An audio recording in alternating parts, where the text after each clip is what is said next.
Hi Taurus, welcome to your March 2017 love reading. It's Raina here. Now on March 4th, your ruler Venus retrogrades starting at 13 degrees of Aries. And without getting into the complications of individual charts, we're going to, as a general reading, say that that is your 12th house. And your 12th house is the house of past lives, the unconscious mind, so mysticism in general, and secrets, secretive activities. With Venus in this house in retrograde fashion, this can bring up, for anybody with a Venus retrograde, they can, hear from an old love. But in the 12th house, it could be somebody from a real old love, like from the 1700s or something like that. But seriously, karmic relationships, okay? And this could be somebody that you have dealt with in the past. You could say a twin flame, although soulmate too, but from the more I'm gathering, it seems like twin flames are the more challenging types of relationships. But whatever the case, these are relationships that have a past life connection. It's possible that all of our relationships have a past life connection. I don't know. But there may be a lot of history between you and this person. Another thing that could be happening too, if you're having any kind of an affair, this kind of thing is about, examining that, rethinking it, deciding whether or not it matches up with your values, okay? And actually, this retrograde will see Venus go back into Pisces, and so that will be your 11th house of hopes and wishes and friends. And so for some of you, you may take a lover and put them back into the category of friendship. Or it could be something entirely different that has to do with rethinking a lot of what your goals are, and if a certain person fits with those goals or ideals or the things that you want to manifest. The 11th house is very future-oriented. And so, pardon me for my voice, I'm just getting over a cold, so I'm probably going to seem kind of nasally as well.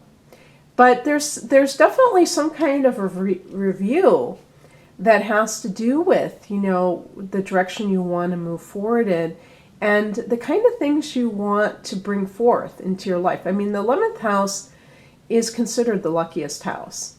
And so when you have Venus there can be money that's related to it. Like maybe, something that you could profit from that you missed the opportunity the first time around.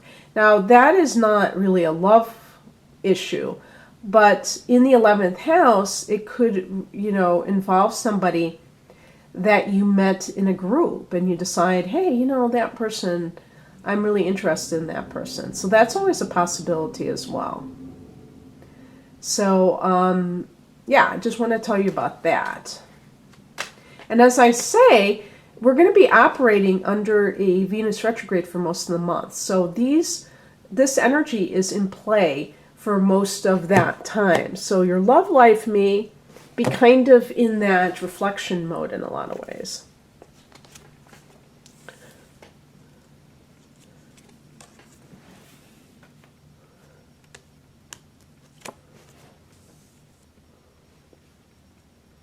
Okay, at least for some of you, there might be air signs really involved. So, Gemini, Aquarius, Libra.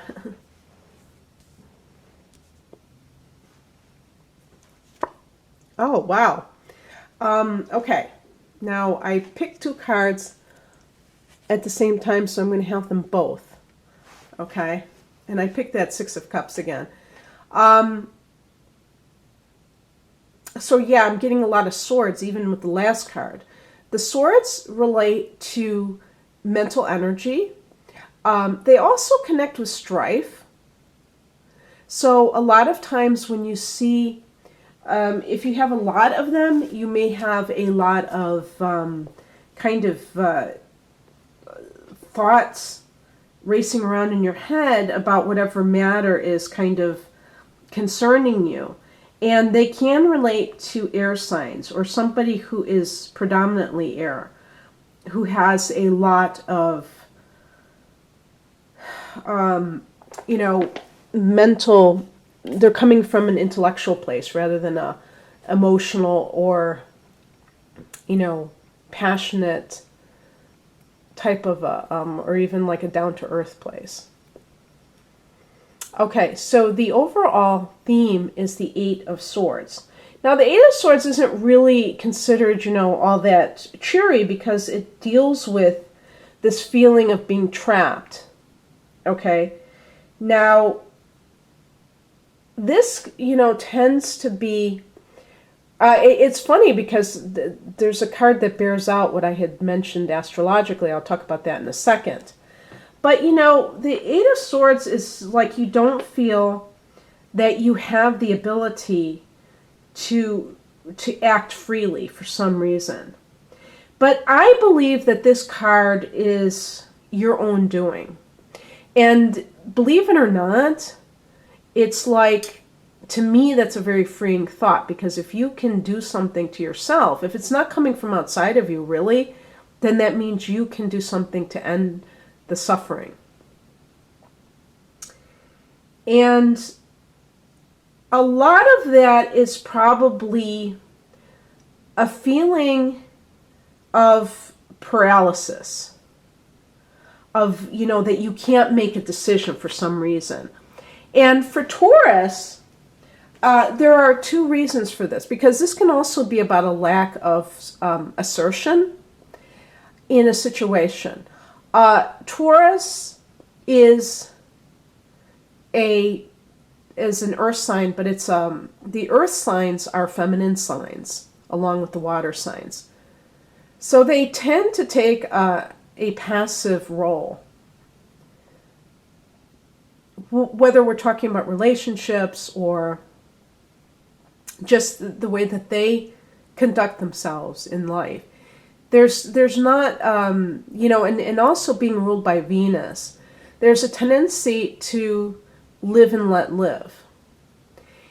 Even when you're angry, they always talk about, waving a flag, or what is it, waving a, what they do to the bull. Is it a flag or a, whatever it is, scarf, the bull will charge when they finally get mad enough. And that's kind of how you are. But you a lot of you will build up that anger and you will not express it overtly. You may be passive aggressive. You may be doing these kind of like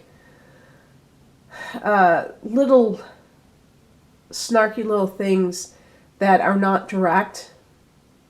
But it takes a lot to kind of like make you, blow your stack, unless you have a lot of Aries or something like that, where you have a lot of volatility emotionally.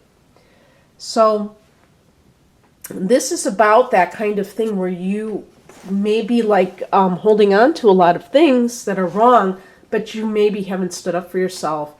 And even in the past, we have this kind of a thing. This is a card of anxiety and insomnia. But like I said before, I think some of you are actually having an affair, because I'm sure that there have to be some people who are on the receiving end of that, and they're feeling anxious about that. But because of the transit, that makes me think that some of you are in some kind of a secret love affair. And we also get this for the present tense. That's a Seven of Swords, and this is about kind of being on the down low. It could be somebody doing it to you, that's for sure. And that may be why you're so anxious. But I think that, you can be anxious and be cheating, because you may be wanting, you may be like, when is this other, he promised he was going to leave his wife and he hasn't done it. And, this is continuing for, endless times. The thing about it is that you have to remember, if you are the one who's engaging in this behavior that's kind of covert activity, remember that it's not about, being like overly moralistic or anything like that, because obviously there are lots of scenarios of why people do this kind of thing, right? Doesn't make people evil people. But remember that, there are more people involved. And if somebody tells you that, their spouse doesn't understand them and they don't treat them well, then ask that person, well, then why are you in the relationship? Just ask them point blank and see what they say. Because it's real easy to blame the other person. Because then, if you can blame the other person, then you can justify deceiving them. But the other thing that I want to tell you about that is, remember that the same person who's willing to cheat on their spouse with you, what's to say they couldn't do that to you? Do you really trust such a person? So, and I was just thinking of, Tori Spelling. I know this is so random, isn't it? But she's a Taurus. And, it's so funny because I saw one of her books at the library, and there was something about her style, the way she wrote, and it just kind of amused me. And I think I've read like 3 of her books, which is, it's kind of funny because I read all types of books, but I just enjoyed her. I thought she was kind of like amusing, and it interested me on some level. She sucked me into her life, and she got cheated on, and yet somebody pointed out to her that she got in the relationship with this person because he had, I guess they had had an affair while he was married, her current husband. I think she's still with him. So the thing is, it's like that's what happens. And I don't think that she's a bad person because she had an affair with a married man at all, because I know that things happen, but you can't turn around and be shocked. I mean, it doesn't make any sense. Because it happened before. Why can't it happen again? I mean, that's just, and people, I don't know, it just seems like, nowadays, I don't know if people think it's that big of a deal to cheat in the first place. I think it's a big deal. And so I don't want to trivialize it, because I had somebody lecture me and say, oh, cheating is never okay. Well, no, it's not okay, but it happens, doesn't it? And, I'm not going to try to shame anybody because they find themselves in this situation. I think sometimes people do find themselves in a situation. They're emotionally vulnerable for whatever reason. And, so if you're in that position, just realize that you put yourself in that position, and that's okay. And that should be a hopeful thought, because you got yourself into this and you can get yourself out of this, okay? If you're a person who feels like you're trapped because you love somebody who's cheating on you, to me, it's the same thing, because you have the tools, and I'll get into that. I got the Magician card. You have self-empowerment at your disposal. And you have to not be a victim. That's all there is to it. It's pretty cut and dried. You can't lapse into self-pity. That would not serve you well. Okay, so the higher message is the Sun card. So this is where things start to get good again.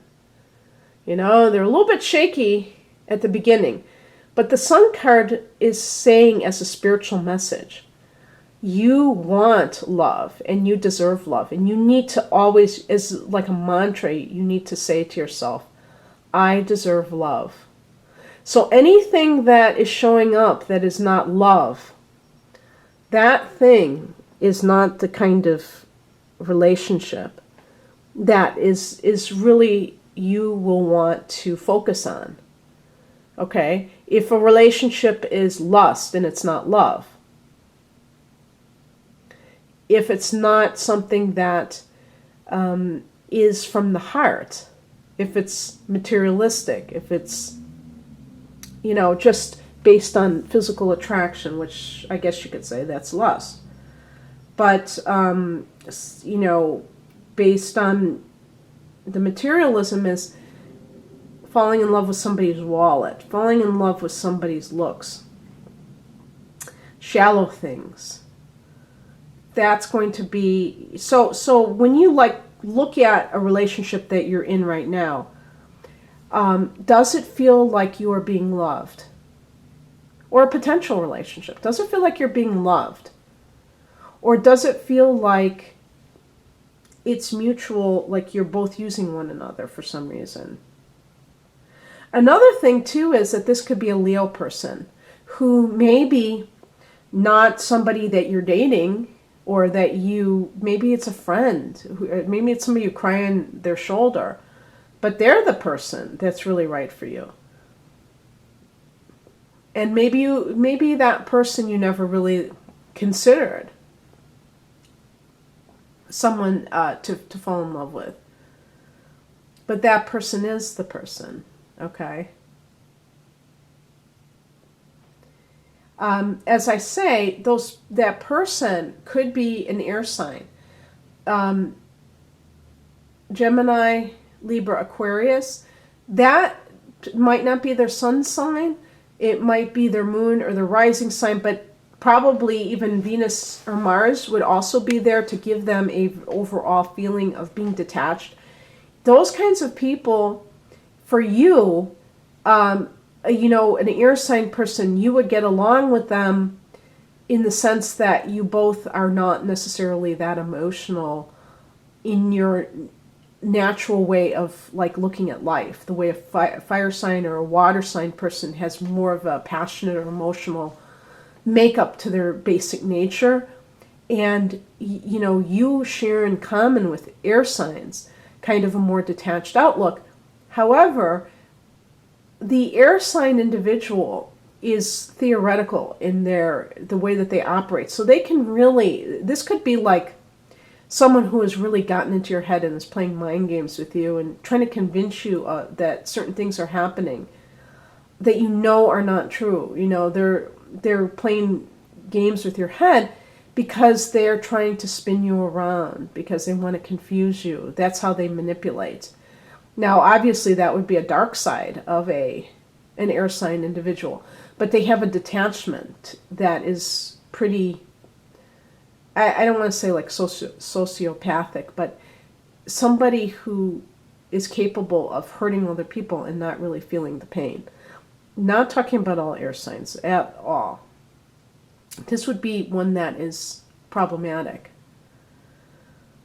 Okay, so just be aware of how this person may have kind of convinced you of things. And that's what I think I didn't kind of mention that, is that it would be the situation of, let's say that you have, that you're being cheated on, and your partner convinces you that it's all your fault. You didn't give them what they needed, so they had to go somewhere else.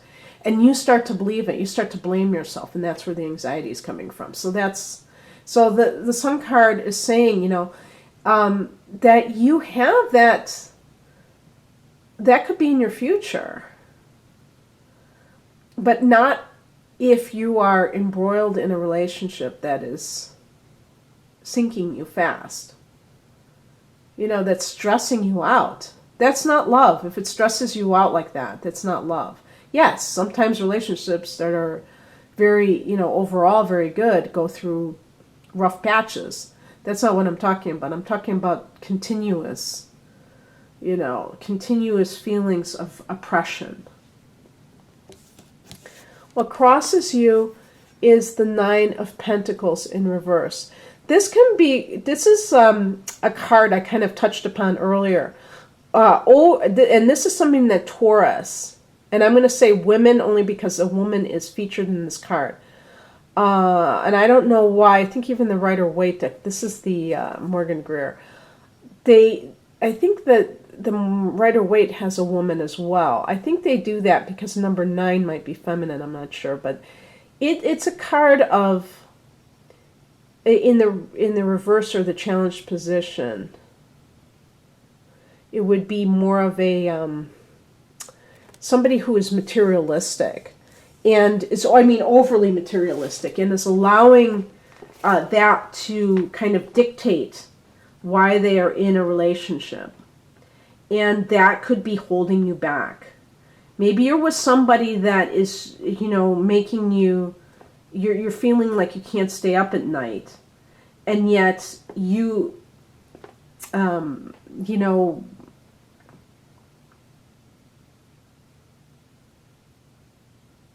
you really feel a sense of like you have to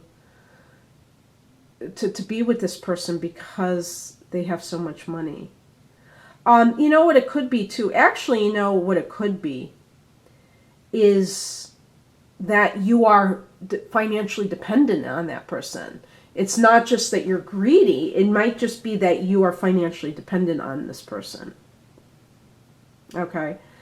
In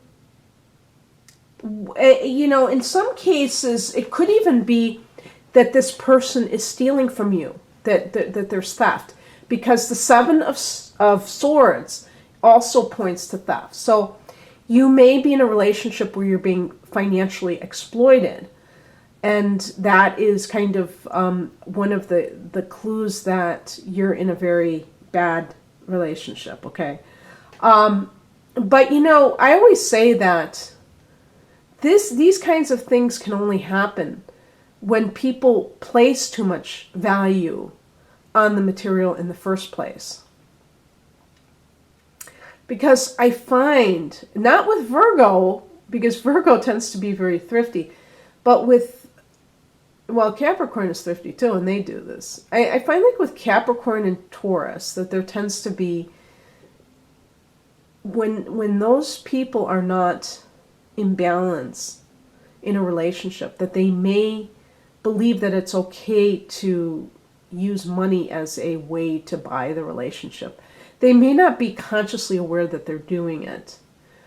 I've said this before. It could be a situation of thinking, well, that's how it is. You have to pay to play. You have to offer what you have financially in order to appease the other person. And to me, that is such a mistake if you think like that, because what ends up happening is that you attract the kind of taker that would agree with that type of mentality, and that's exactly the person you don't want to get involved with. If you're somebody who is financially dependent on your partner, and that's one of the reasons why you're so anxious, because you feel like really trapped, because you want to get away but you don't feel like you can, you're going to have to, there's a few things you have to do. First of all, you have to humble yourself, and you have to, the second thing you have to do is you have to be resourceful. You have to think of any possible way that you can, leave that situation without having to have a lot of money saved in advance if you don't have a job. What if you have children and you're at home staying with the children and you're in this abusive relationship? When I said humble yourself, maybe you've pretended that you're having this great relationship and even your closest friends don't know how bad it is. You might have to tell them. You don't have to tell them, you don't have to beg them to help you. You can just stating it aloud to somebody that you trust, if you haven't done so. That can be very freeing. And I believe that just admitting it to somebody that's worthy, in terms of like not going to betray your trust or anything like that. That could be just energetically, that could make things start to happen for you. And just like really research, like what could you do?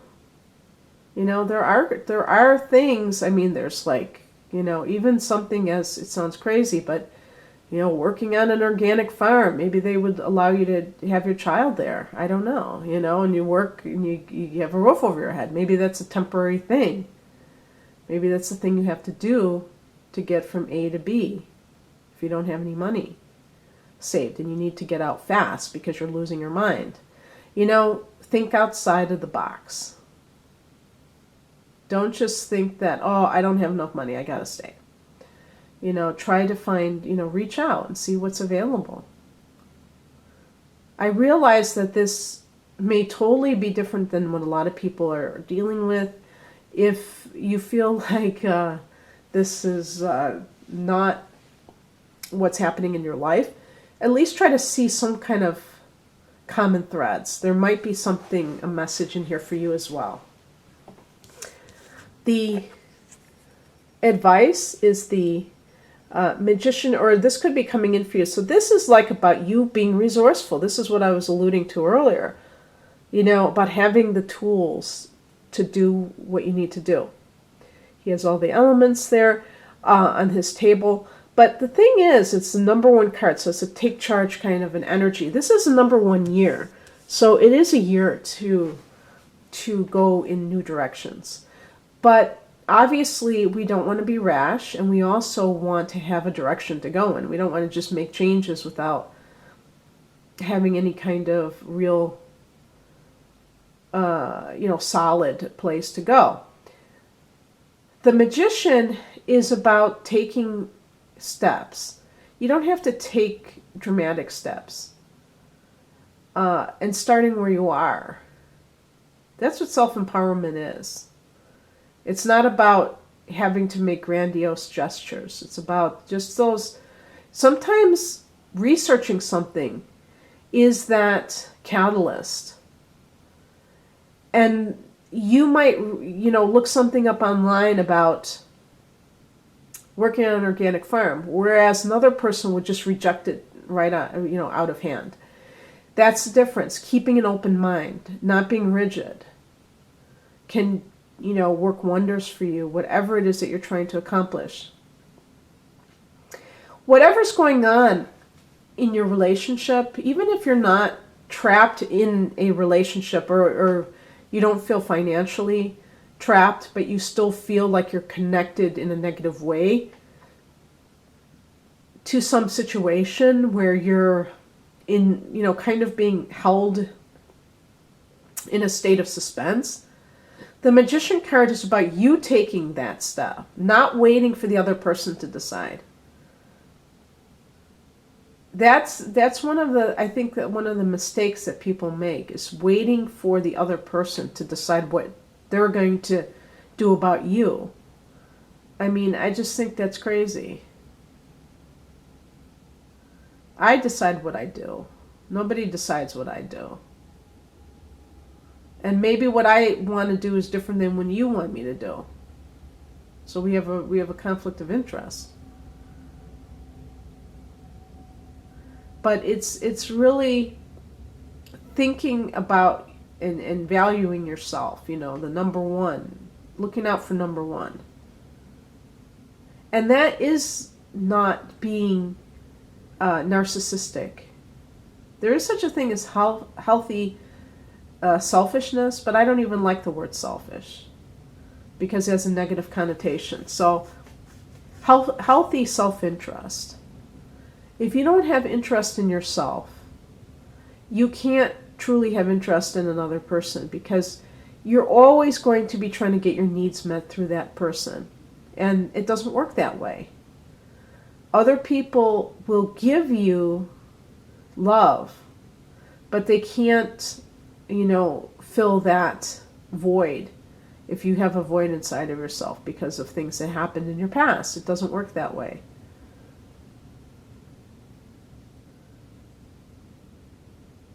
And the same applies to you. You're not responsible for other people feeling happy. They have to find that within themselves. Now, I told you that I picked 2 cards. One of them is a card that I pick over and over again, the Six of Cups. And I was just thinking about this card today because I said, I wonder if I'm going to get that card. I knew I would. And I didn't get it in the first reading I did. But, you know, sure enough, I did get it in the second reading. The Six of Cups is a card of soulmates, okay? I told you about that 12th house. That could be a card of soulmates. Twin flame soulmates. With the 10 of Swords with it, okay? Interesting. Look how dramatic that card is. What could that possibly, how could these 2 cards connect? Why did I pick them together? Well, the 10 of Swords is a card of betrayal, okay? The number 10 is a card of completion and new beginnings. Okay? And it's like a cycle ending. It's like hitting bottom. What could be happening here, since we have the cards of oppression on the top row and then we have the Sun card? What could be happening is that you're having this purification with a lot of stuff coming up for you in terms of relationship stuff, old stuff, you know, old stuff that needs to be purged. And, you know, your soulmate is waiting for you. But you have to let go of that negative energy and that bad treatment, that if somebody cheated on you, the betrayal that the 10 of Swords represents. You have to get that out of your system before you'll fully be able to get into a relationship with a person who could possibly be your soulmate. With the Sun card, though, I'm wondering if that's on the horizon for you. So that is very exciting. You know, it's funny. I see a lot of challenging energy, but I think that a lot of that is kind of, you know, from the past that you're cleaning up. And with the Magician and the Sun card and the Six of Cups, it seems to me that you have a future of love at the soul level waiting for you in some shape or form, Taurus. So I hope that you got something from that. If you'd like a private reading, please click on the link below. Otherwise, Taurus, have a great March. Bye.